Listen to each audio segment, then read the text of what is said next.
If you've been following along, I've been sewing my honeymoon wardrobe, and the Mood Fabrics reached out and said, hey girl, we want to send you some fabric.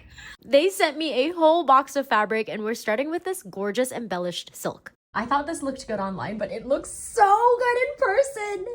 Here is the inspiration for this outfit, and I found the perfect pattern for it. I start by cutting out my pattern pieces on fusible interfacing, which I iron onto the silk since it's pretty delicate. Then I use the interfacing as a guide to cut out all of my pattern pieces. That took so long. It took over 2 hours because I had to very carefully iron over these mirrored pieces, but everything is cut out and I am very excited to start sewing this together. You can see I've already sewn the straps to the center back, and here are the back pieces sewn together. Then I moved on to sewing the front pieces of the vest together as well. This is such a happy accident, but look how well these dots line up. Next, I sewed the shoulder seams together, and here is what the vest is looking like so far.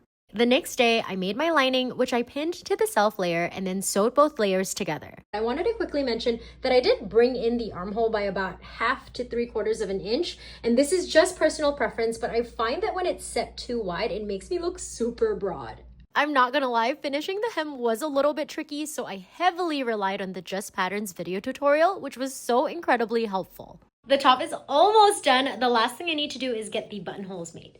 Making buttonholes is a fear that I've still yet to overcome, so I always get them professionally done. For the skirt, I decided on a simple mini that I self-drafted, and I've made this skirt a bunch of times before, so it came together really quickly. Of course, Daisy kept me company as I hand-sewed the hem for a clean finish. Here is the finished outfit. I chose silver buttons to match, and here I am wearing my me-made outfit in Tokyo. We booked a couple's photo shoot, so here are some of my favorite photos that I wanted to share.